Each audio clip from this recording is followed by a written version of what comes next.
여러분, 콩 심은 데는 뭐가 납니까? 콩. 팥 심은 데는? 콩 심은 데는 콩 나고 팥 심은 데는 팥 난다. 뭐 누구라도 이거는 아니야 라고 이야기하는 사람이 없습니다. 당연하지 라는 것입니다. 마찬가지입니다. 하나님의 말씀이 심겨지면 반드시 하나님 말씀에 합당한 열매를 맺게 됩니다. 콩 심은 데 콩 나고 팥 심은 데 팥 나는데 하나님의 말씀이 심겨지는데 하나님의 말씀에 합당한 열매가 안 맺혀진다? 있을 수가 없다는 것입니다. 그래서 하나님은요, 이사야서 55장 10절에서 11절에서 아주 분명하게 이렇게 말씀을 해주십니다. 이렇게 말씀합니다. 비와 눈이 하늘에서 내려서 땅을 적셔서 싹이 돋아 열매를 맺게 하고 씨 뿌리는 사람에게 씨앗을 주고 사람에게 먹을거리를 주고 나서야 그 근원으로 돌아가는 것처럼 나의 입에서 나가는 말도 내가 뜻하는 바를 이루고 나서야 내가 하라고 보낸 일을 성취하고 나서야 나에게로 돌아올 것이다. 하나님이 비와 눈을 내리십니다. 내렸다가 그냥 거두어 가시는 게 아니라는 것입니다. 내리시는 이유가 있다는 겁니다. 땅을 적시고 그리고 그것으로 말미암아 열매가 씨를 맺고 또 씨 뿌리는 사람에게 그 씨를 주고 또 먹거리를 주어서 사람이 살게 하는 이런 일들을 다 마친 뒤에 다시 돌아오게 되어 있다는 겁니다. 마찬가지로 하나님의 말씀은 반드시 뜻이 있고 그 말씀이 하나님의 뜻대로 합당한 결과로 열매를 맺게 되어 있다라는 말씀인 것입니다. 우리가 오늘 읽은 본문 말씀에서 예수님을 믿고 구원받은 그리스도인의 모습을 21절에서 뭐라고 말씀하느냐? 구원에 이르게 하시는 하나님의 말씀이 심겨진 자다 이렇게 말씀합니다. 그리고 구원에 이르게 하시는 하나님의 말씀이 심겨진 구원받은 그리스도인의 삶의 자리, 어떤 열매들이 이렇게 등장하느냐? 그 말씀이 22절과 25절 말씀입니다. 같이 한번 읽어보겠습니다. 시작. 너희는 말씀을 행하는 자가 되고 듣기만 하여 자신을 속이는 자가 되지 말라.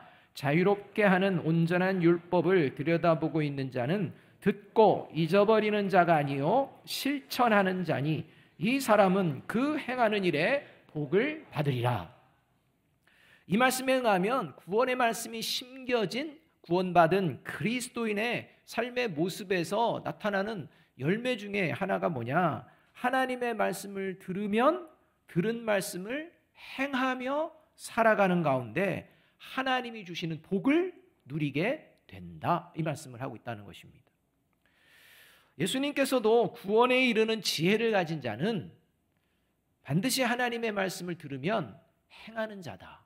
이렇게 분명하게 가르쳐 주십니다. 마태복음 7장 24절 말씀입니다.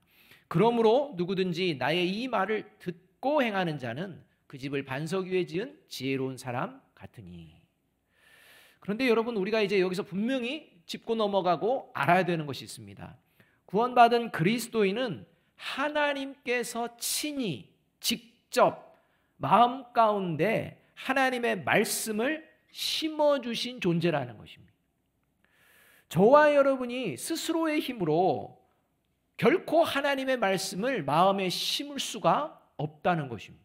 저와 여러분이 오늘 예배의 자리에 나와 예배를 들으며 하나님의 말씀을 들으며 그 말씀 내가 마음에 심어야겠다 라고 해서 심어지는 게, 심겨지는 게 아닙니다.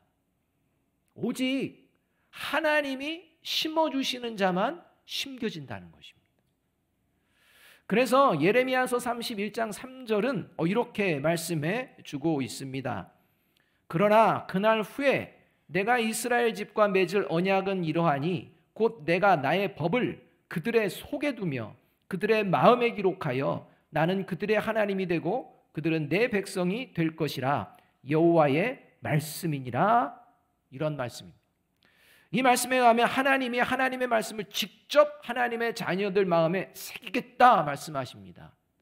그 이유는요, 하나님께서 이스라엘 백성들에게 모세를 통해 돌판에 써진 율법을 다 이야기를 해줬습니다. 근데 이스라엘 백성은요, 돌판에 써진 그 율법을 듣습니다. 그런데 마음에는 안 새깁니다. 여러분, 이게 구약의 이스라엘 백성들의 특징이었다는 겁니다.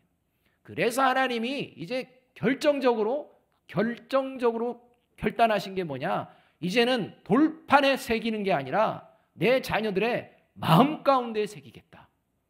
이렇게 말씀하시는 것입니다. 따라서 구원받은 하나님의 자녀는 그 마음에 하나님이 직접 하나님의 말씀을 새겨주시는 존재입니다. 그래서 오늘 우리가 읽은 본문에서는 구원의 말씀이 심겨진 자, 그가 구원받은 그리스도인이다, 이렇게 말씀하고 있는 것입니다. 자, 그렇다면 오늘 하나님 앞에 예배드리는 저와 여러분은 구원의 말씀이 심겨진 존재로 이 자리에 와 있을까요? 아닐까요? 이것을 우리가 확인해야 합니다. 과연 하나님의 말씀을 듣고 행하는, 구원의 말씀이 심겨진 구원받은 그리스도인, 그들의 구체적인 삶의 모습은 어떠할까요? 이것을 오늘 본문 말씀을 통해 우리가 들으면서 내 마음 안에는 하나님이 새겨주시는 그 구원의 말씀이 있는지 없는지를 돌아보아야 한다는 것입니다. 첫째로, 구원의 말씀이 심겨진 구원받은 그리스도인은 이렇게 살아갑니다. 같이 읽습니다. 시작. 섣부르게 나의 생각과 감정을 먼저 드러내지 않고 먼저 하나님의 말씀을 바르게 듣습니다. 사람은 누구나 자신의 생각을 말하고 자신의 감정을 드러내면서 살아갑니다. 예외가 없습니다. 다 자신의 생각 말하고 자신의 감정 드러내며 살아갑니다. 그런데 예수님을 믿는 사람인지 아닌지 구별할 수 있는 모습을 하나님이 가르쳐 주시는데, 그게 뭐냐? 바로 자신의 생각과 감정을 드러내는 과정을 보면 예수님을 믿는지 아닌지, 구원에 이르는 말씀이 심겨진 자인지 그런 것이 없는 자인지 구별할 수가 있다는 것입니다. 저와 여러분이 생각하고 또 감정을 표현하는 그 과정을 살펴보면 저와 여러분 스스로가 알 수가 있다는 것입니다.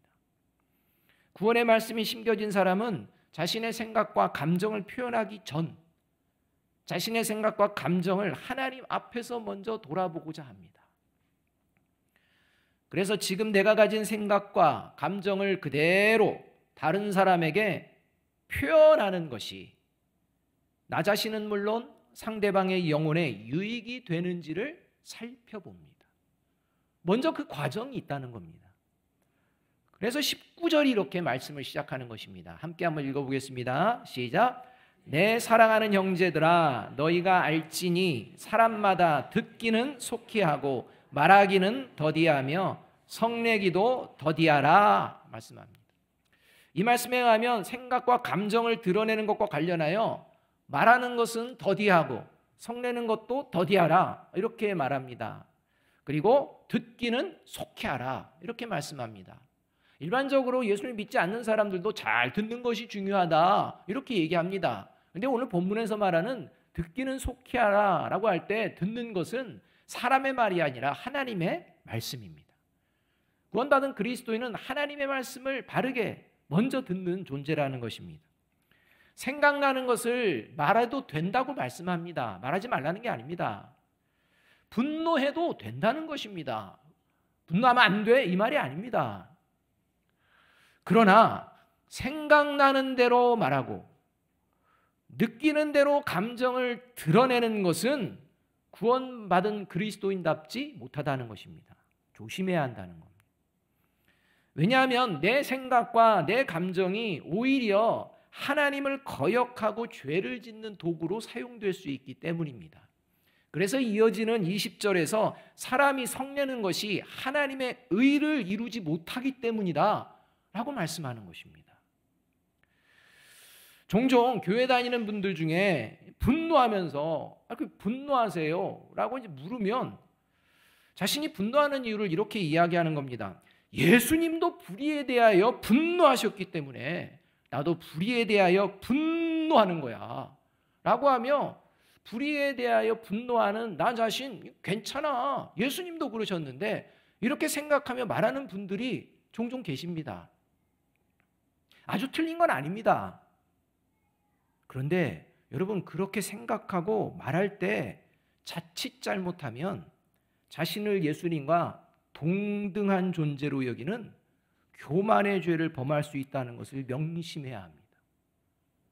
불의에 대해서 분노하는 모습은 비슷할 수 있습니다.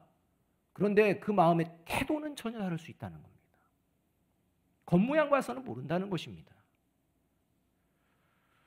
예수님은 완전하신 분입니다. 선하신 분입니다.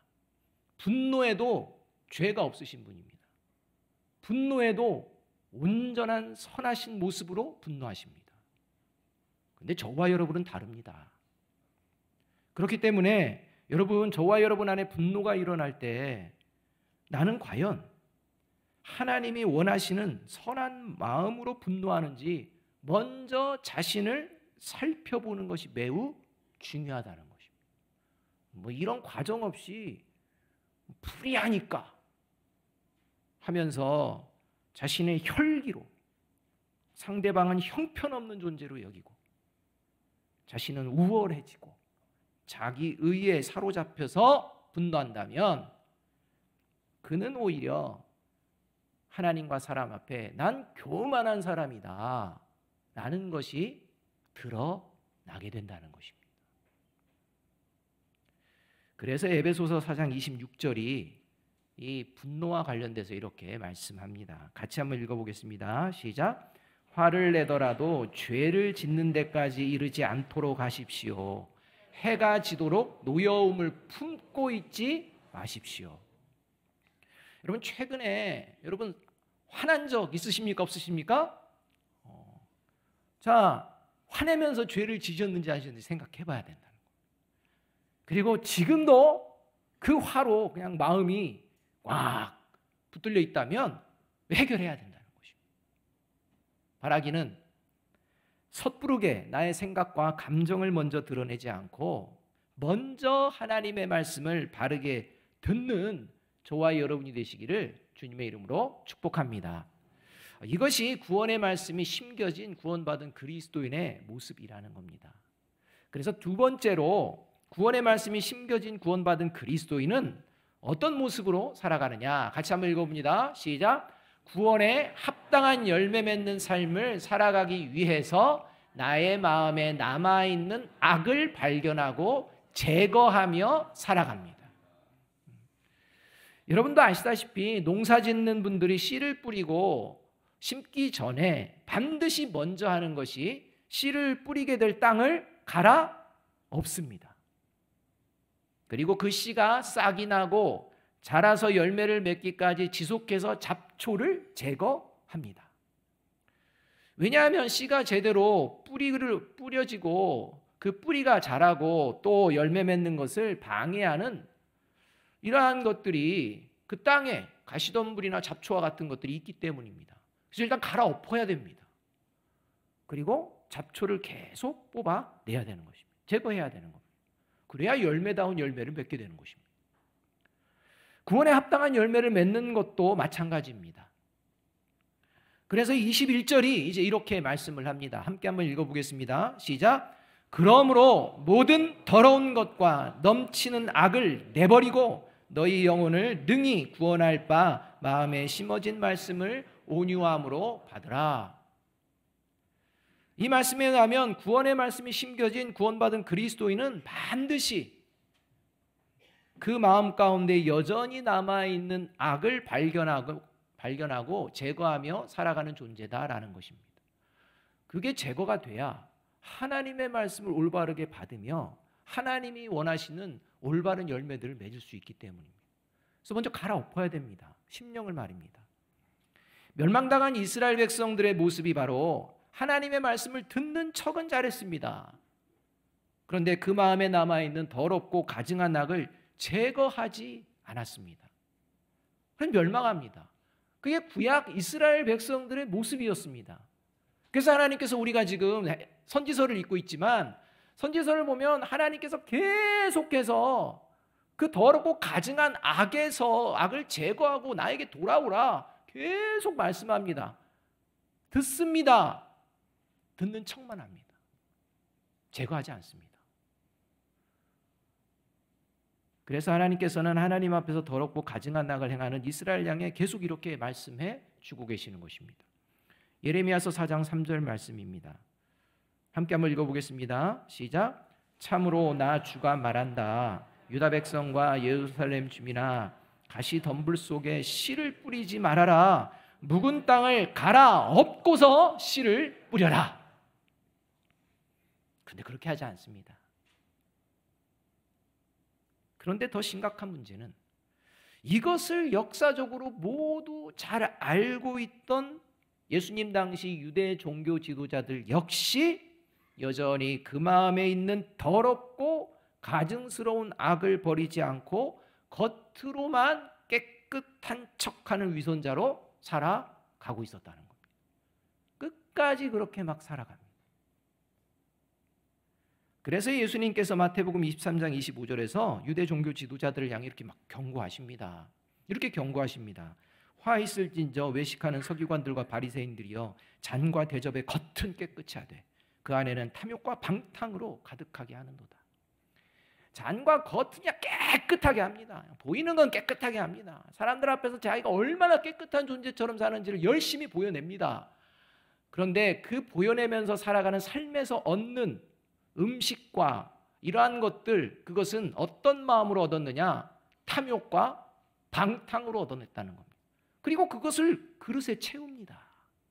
탐욕과 방탕으로 모를 거지 라고 하며 얻어낸 것들을 먹고 마시는, 그릇만 깨끗하게 하고 그 안에 담기는 것은, 그의 삶은 더럽고 여전히 가증스러운 더욱 교묘한 악에 빠져 있었다는 것입니다. 그래서 예수님이 이 땅에 오신 것입니다. 그리고 예수님은 이런 더럽고 가증스러운 악한 마음을 품지 말아야 함을 제자들에게 가르쳐 주십니다. 그리고 그 마음이 있는지 아닌지 살펴보라 하십니다. 지금 저와 여러분의 마음도 한번 이 말씀을 통해서 살펴보아야 합니다. 마가복음 7장 21절에서 23절의 말씀입니다. 나쁜 생각은 사람의 마음에서 나오는데 곧 음행과 도둑질과 살인과 간음과 탐욕과 아이기와 사기와 방탕과 악한 시선과 모독과 교만과 어리석음이다. 이런 악한 것이 모두 속에서 나와서 사람을 더럽힌다. 이렇게 말합니다.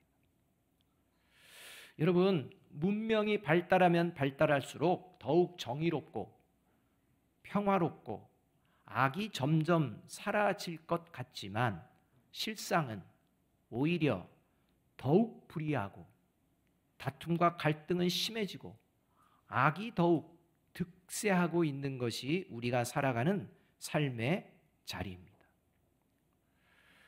최근 한 자료에 따르면 우리나라 성인의 10명 중에 5명이 울분을 가지고 살아간다는 겁니다. 성인 10명 중에 5명이 말입니다. 그 울분의 가장 큰 이유는 불공정한 사회라는 것입니다. 비리가 많다는 것입니다. 이런 마음 때문에 분노가 치밀어서 오른다는 겁니다. 특히 가장 울분에 쌓인 연령대가 30대라고 기록하고 있습니다. 지금 저와 여러분이 살아가는 삶의 자리 편안하지 않습니까? 더 많이 누릴 수 있는 상황 아닙니까? 그러나 인간의 사람의 마음 가운데는 더욱 분노가 차는 이러한 모습이라는 것입니다. 이게 우리가 살아가는 삶의 자리입니다. 여러분, 사회의 다양한 비리와 문제점을 보면서 비리를 없애고 문제를 해결하기 위해서 시스템을 보완해야 한다는 목소리는 높아지지만 오히려 비리는 더 교묘해지고 여전하고 문제는 더 골이 깊어지는 이러한 사실이 우리가 지금 살아가는 삶의 자리이지 않습니까? 그 이유가 뭡니까? 딱 하나입니다. 다른 게 없습니다. 듣고 아는 것은 아주 많아졌습니다. 대단히 머리는 커졌습니다. 그러나 자신 안에, 내 안에 남아있는 악을 발견하고 제거할 생각은 하지 않으며 살아갑니다. 눈에 보이는 다른 사람의 것은 이야기합니다. 근데 자신은 돌아보지 않습니다. 자신 안에 남겨져 있는 악에 대해서는 무감각합니다. 괜찮다고 생각합니다. 여러분, 저와 여러분이 하나님의 말씀을 믿는 사람들이 과연 저와 여러분 안에 있는 남은 악이 있는지 없는지 살펴보고 있는지 돌아보는 것은 매우 중요합니다.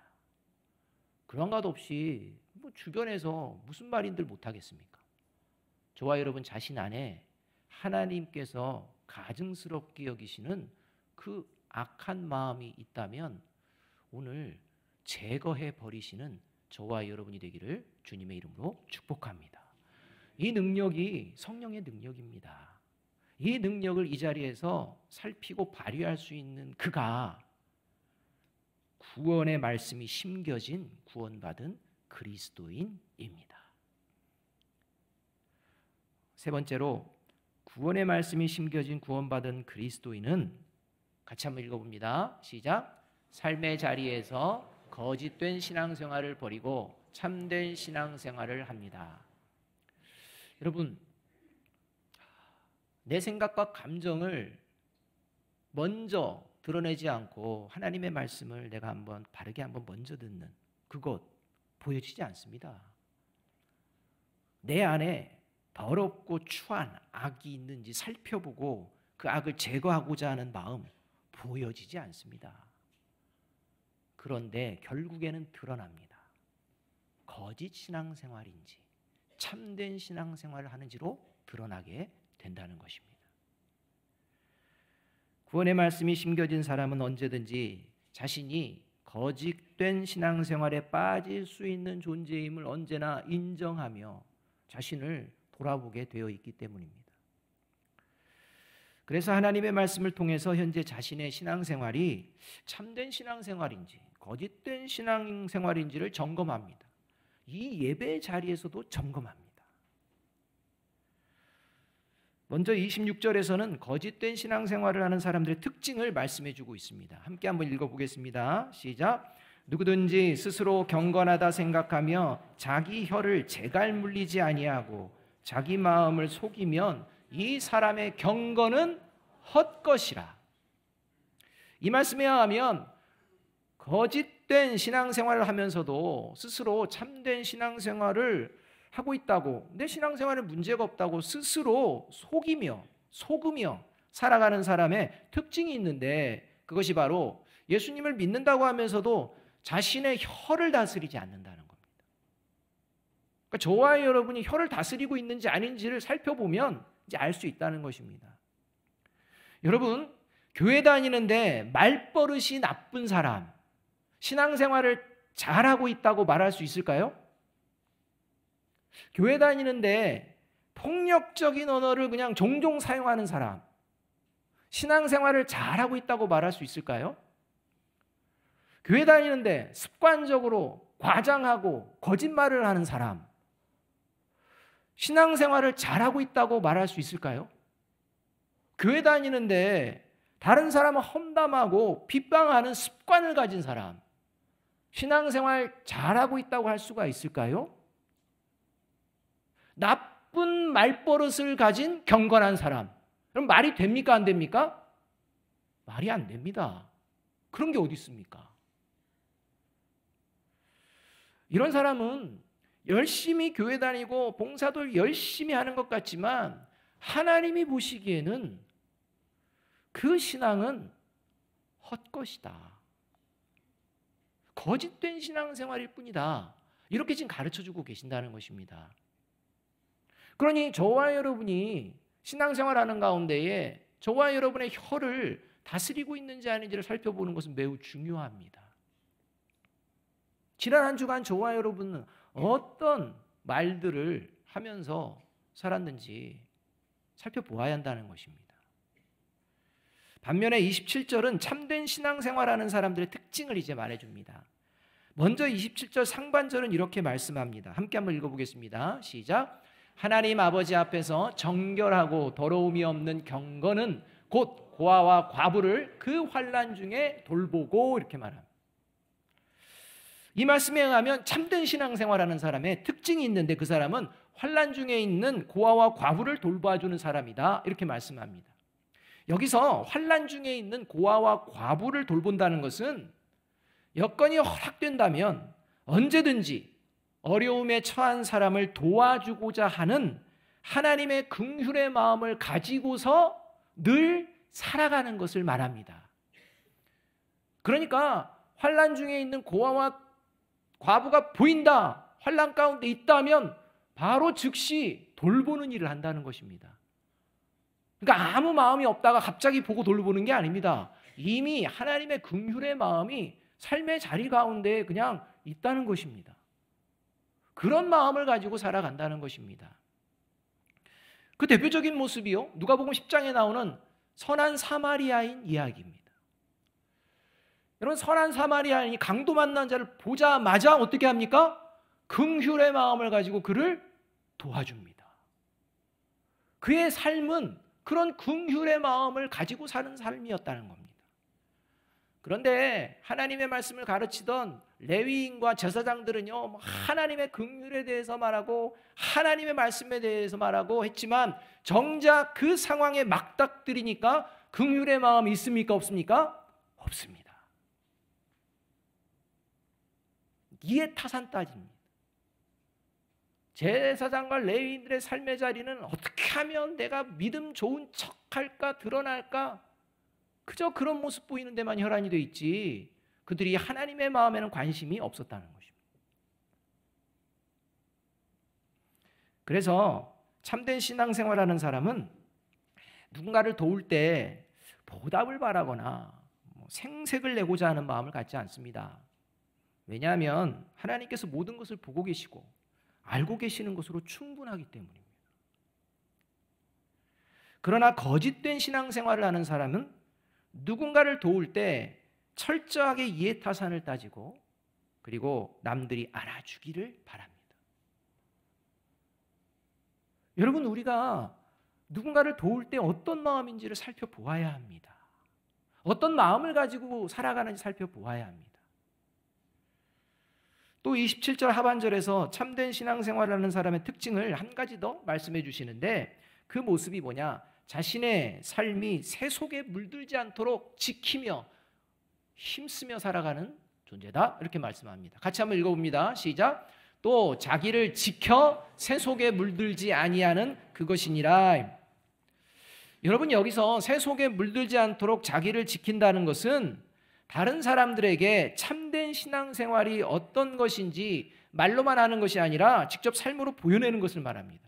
그런데 여러분, 새 속에 물들지 않기 위해서 우리가 우리의 참된 신앙생활을 보여내기 위해서 우리가 분명히 알아야 될 것은 뭐냐면, 자, 새 속에 물드는 것이 어떤 것일까? 이것을 살펴보는 게 우선이 아니라는 것입니다. 새 속에 물드는 게 저거네. 사람들이 저게 새 속에 물드는 거라고 하네. 그러니까 내가 저것만 안 하면 되겠다. 그러면 새 속에 물들지 않는 것입니까? 그게 아닙니다. 새 속에 물드는 것은 어떤 것인지 수많은 상황들이 있습니다. 그 수많은 상황들을 저와 여러분이 다 일일이 찾아가지고 이건 아니고 저건 아니고 이렇게 하면서 살아갈 것입니까? 그게 아닙니다. 새 속에 물들지 않기 위해서 가장 먼저 해야 되는 것은 내가 하나님의 말씀을 보고 하나님께서 어떻게 살라고 하시는지 그것만 따르면 되는 줄로 믿습니다. 복잡하게 이거 저거 찾아가면서가 아닙니다. 하나님의 말씀에서 하나님의 사람들은 이렇게 사는 거야 라고 말씀하면 그 말씀 듣고 살아가는 것이 새 속에 물들지 않고 저와 여러분의 영혼을 끝까지 지키는 길인 줄로 믿습니다. 이러할 때 이것이 참된 신앙생활임을 드러내게 된다는 것입니다. 최근 제가 엘리베이터를 탔는데 아빠와 어린이집에 가는 아이가 이제 타고 있는 겁니다. 그래서 타면서 제가 아빠에게 인사하고 아이에게도 안녕 하고 이렇게 인사를 했습니다. 근데 이 아이가 저를 그냥 빤히 쳐다만 보는 겁니다. 귀여운 척하고 안녕 하면서 했는데 나름대로 애썼는데 그냥 빤히 쳐다만 보는 겁니다. 그러니까 옆에 있던 아빠가 아이에게 너도 인사해야지 라고 이야기하는 겁니다. 그런데도 아이가 그냥 저만 쳐다보는 겁니다. 아니, 이놈이 아빠가 말씀하는데도. 그러다가 엘리베이터를 내리게 되었습니다. 엘리베이터 내리면서 아빠가 그 아이에게 다시 한번 타박하며 말하는 겁니다. 인사하라는데 왜 인사를 안 해? 이러는 겁니다. 제가 그 뒤를 따라 내리면서 속으로 이렇게 말했습니다. 제가 인사할 때 아버님도 저한테 인사 안 했거든요. 분명히 제가 들어가면서 아버님을 먼저 보고 안녕하세요. 그리고 안녕 이렇게 했다는 겁니다. 그런데 여러분, 인사는 주고받는 게 기본 아닙니까? 기본. 그 기본이라는 것을 아빠가 압니다. 그러니까 아이에게 이야기해 주는 거 아닙니까? 그런데 문제는 본인은 지키지 않습니다.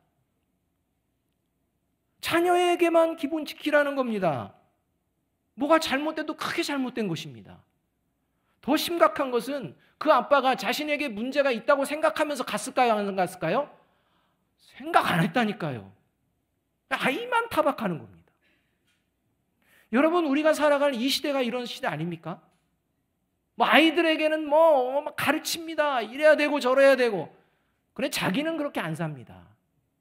근데 아이들은 그걸 봅니다. 말을 안 해서 그렇지.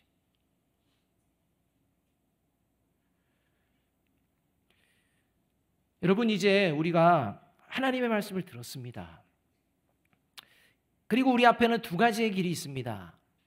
하나는 하나님의 말씀을 듣고 그 말씀을 따라서 살아가는 참된 신앙생활의 길이고, 다른 하나는 하나님의 말씀은 들었지만 여전히 내 생각과 감정을 앞세우며 살아가는 거짓된 신앙생활의 길입니다.